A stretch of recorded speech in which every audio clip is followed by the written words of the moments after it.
8. The beginning of the end. I'd managed to see through the summer term in H.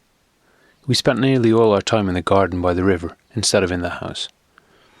The Japanese student, who incidentally had been well and truly defeated in the boxing match, had departed. The disciple of Tolstoy had gone too. Demian kept a horse and went for long rides day after day. I was frequently alone with his mother. Sometimes I was surprised to find myself living in such a state of contentment. I'd so long been accustomed to being alone, to living a life of denial, to dragging my burdens round with me, that these months in H seemed like an island of dreams in which I was being allowed to lead a comfortable and enchanted life among beautiful and agreeable things. I felt a presentiment that it was a foretaste of that new, higher companionship which had been the subject of our speculations. Now and again I was overwhelmed with a profound regret concerning this happiness, for I knew very well that it could not last. It was not my lot to breathe freely in fullness and comfort. I needed the spur of torment. I felt that one day I would awaken out of these wonderful dream fantasies and stand quite alone again, in the cold world of other people, where there was nothing but solitude or struggle for me. From now on I stayed close to Frau Eva, with feelings of redoubled affection, glad that my fate still bore those calm, handsome features. The summer flashed by easily enough. Term was already nearly over, and it would soon be time for farewells. I dared not think of it, nor did I, but clung to the happy days like a butterfly to the honey flower. It had been my golden age, the first fulfillment of my life and my acceptance into a charmed circle. What was to follow? I would have to struggle through again, suffer the old longings, have dreams, and live alone. One day this foreboding came over me with such force that my love for Eva flared up suddenly and caused me great pain. My God, what a short time I had left. Soon I should no longer be seeing her, no longer hearing her good, assured step about the house, no longer finding her flowers on my table. And what had I achieved? I luxuriated in dreams and comfort instead of winning her, instead of struggling for her and clasping her to me forever. Everything she had told me about true love came back to me, 100 stirring admonitory messages, and as many gentle promises and words of encouragement too, perhaps. And what had I made out of it all? Nothing. I stood in the middle of the room, summoned my whole conscious being, and thought of Eva. I wanted to gather all the power of my soul in order to make her aware of my love and attract her to me. She must come. She must long for my embrace. My kisses must tremble on her ripe lips. I stood and concentrated every effort until I grew cold from my fingers and feet inwards. I felt the strength ebbing out of me. For a few moments something inside me seemed to contract, something bright and cold. For a second it was as though I had a crystal of glass in my heart, and I knew that it was myself. The chill crept up my chest. When I woke up from this terrible tenseness, I felt that something was happening. I was mortally tired, but ready to see Eva come into my room, glowing and ecstatic. The trample of horses' hooves could now be heard down in the street. The metallic sound drew near, then suddenly stopped. I leaped to the window and saw Demian dismounting below. I ran down. "What's happened, Demian? Nothing wrong with your mother, I hope?" He did not hear my words. He was very pale and the perspiration was running down his cheeks from both sides of his forehead. He tied the bridle of his sweating horse to the garden fence, gripped my arm, and walked down the street with me. "Do you know what?" I did not know anything. Demian squeezed my arm and turned his face towards me with a strange, sombre look of sympathy. "Yes, young one. It's started now. You knew about the strained relations between ourselves and Russia." "What? Is it war?" "I've never believed it possible." He spoke in a whisper, although nobody was anywhere near. "It hasn't been declared, but it is war. You may be sure of that. I didn't worry about it before, but since then I've come across new signs on 3 occasions. It's not going to be the end of the world, an earthquake or revolution, but war. You will see the effect on people. They will acclaim it with enthusiasm. Everybody's already looking forward to the first onslaught, so dull have their lives become. But you will see, St. Clair, this is only the beginning. Perhaps it will be a great war, a very great war. The new world is beginning, and the new world will be terrible for those who cling to the old. What will you do?" I was dumbfounded, So strange and impossible did it sound. I don't know. And what about you? He shrugged his shoulders. An immediate mobilization has been ordered. I've been recalled. I'm a lieutenant. You? I hadn't any idea. Yes. It was one of the things on which I compromised. You know I hate to attract attention, and I've always erred on the side of being overcorrect. I believe I shall be at the front within a week. For God's sake. Now, young one, you mustn't get sentimental about it. It won't give me any pleasure to order men to fire at living targets, but that will be merely incidental. Each one of us will be caught up in the great wheel. You too. You'll certainly be called up. And what about your mother, Demian? Now, for the first time, my thoughts turned back to what had been taking place a quarter of an hour before. How the world had changed. I'd been summoning all my strength to conjure up the rarest image, and now fate was suddenly standing, staring at me from a grimly threatening mask.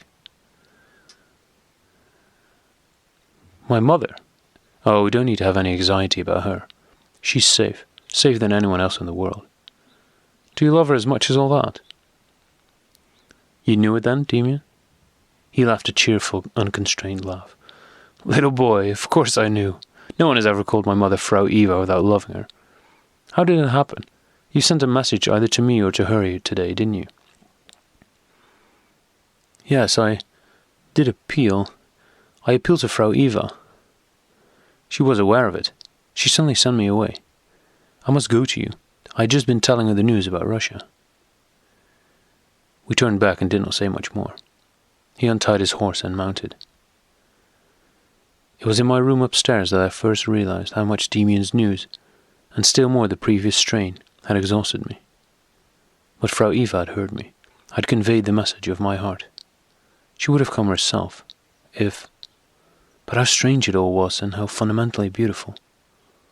Now there was to be a war, and what we had so often talked about was to take place. Demian had known so much about it beforehand. How strange that the stream of the world would no longer be flowing just vaguely somewhere. It would suddenly flow right through our hearts. How strange that wide and fateful adventure was calling us, and that now or very soon the moment had come when the world needed us, when it would be transformed. Demian was right. We should not sentimentalize the situation.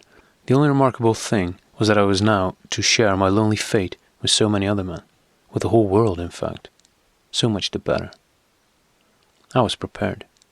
When I walked through the town during the evening, every street corner was buzzing with great excitement. The word war was on everybody's lips. I went to Frau Eva's. We ate supper in the summer house. I was the only guest. No one said a word about the war. Only later on, shortly before my departure, Eva said, Dear Sinclair, you appealed to me today. You know why I didn't come to you myself. But don't forget, you know how to get a message to me now, and whenever you need someone who bears the sign, you can appeal to me again. She rose to her feet and preceded me into the garden twilight. Tall and queenly, the woman of mystery strolled among the silent trees, and above her head the myriad stars glowed tenderly.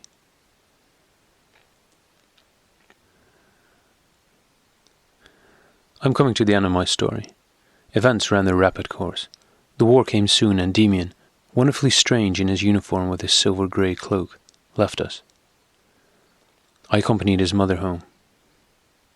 Soon I took my leave of her. She kissed me on the lips and clasped me for a moment to her breast, and her large eyes burned closely and steadfastly into mine. All men became his brothers. They thought it was patriotism and honour, but it was destiny, into whose unveiled face they were all momentarily allowed to glance. Young men left their barracks, and trained, and on many faces I could read a sign. Not ours, but a noble and worthy sign that meant devotion and death. I too was embraced by men whom I had never seen before, and I understood and gladly responded. It was a kind of intoxication that, it had nothing to do with the will of destiny, but it was a noble intoxication, and moving, because they had all stared into the eyes of fate for that brief, revealing moment. It was nearly winter already when I was drafted to the front. To start with, despite the excitement of being under fire for the first time, I was disillusioned. Formerly I had pondered much on why man was capable of living for an ideal on so few occasions. Now I saw that many, indeed, all men, were capable of dying for an ideal. Only they had no use for a free, self-chosen ideal. It must be shared and accepted. As time went on, however, I saw that I had underestimated humanity. However much service and common danger ironed them out, I saw many men, living and dying, approach the will of fate with great dignity. Many, very many, wore not only during battle, but at every moment of the day, the distant, resolute, as it were fanatic look in their eyes, which knows nothing of aims, and signifies complete absorption in the horror of the moment. Whatever they might believe or think, they were ready, expendable. From them the future would be shaped. And the more the eyes of the world were focused on war, heroism, honour, and all the old ideals, the more remote and increasingly improbable sounded any whisper of apparent humanity. And yet all this was only on the surface. In the way the question of foreign and political aims of the war remained superficial. Deep down underneath, something was taking shape, something akin to a new humanity. For I could see many, and many died by my side, who were aware that hatred and rage, slaughter and annihilation were not bound up with the real ultimate aims. No, the objectives, like the goals, were quite fortuitous. Their most primitive, even their wildest feelings were not for the enemy. Their bloody task was merely an outward radiation of the inner soul, the divided soul filled with the lust to rage and kill, annihilate and die, so that it might be born anew. A giant bird was struggling out of the egg. The egg was the world, and the world must first be rent asunder.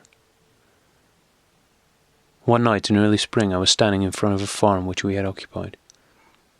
A slight wind was blowing in fitful gusts. Over the high Flanders sky rode armies of clouds with a hint of moon somewhere behind them. I'd felt uneasy the whole day, tormented by vague fears. Now, as I stood on guard in the darkness, I pondered deeply on the people who had figured in my life. Frau Eva, Demian. I stood leaning against a poplar tree, staring into the scurrying clouds where lurking drifts of brightness were quickly transformed into large, swelling, phantasmagoric shapes. I could feel by the strange weakness of my pulse, the insensitivity of my skin to the wind and rain, the readiness of my inner responses, that a guide and leader was not far away from me.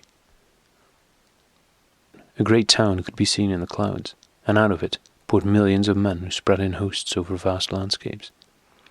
In their midst strode a mighty, godlike form with shining stars in her hair, as huge as a mountain but having the features of Frau Eva. The ranks of men were swallowed up into her, as into a gigantic cave, and vanished from sight. The goddess crouched on the ground, the sign shone on her brow. She seemed to be in the grip of a dream. She closed her eyes and her great countenance was twisted in pain. Suddenly she called out, and from her forehead sprang stars, many thousands of them, which leaped in graceful curves across the dark heavens. One of the stars shot straight towards me, with a clear ringing sound. It seemed to be seeking me out.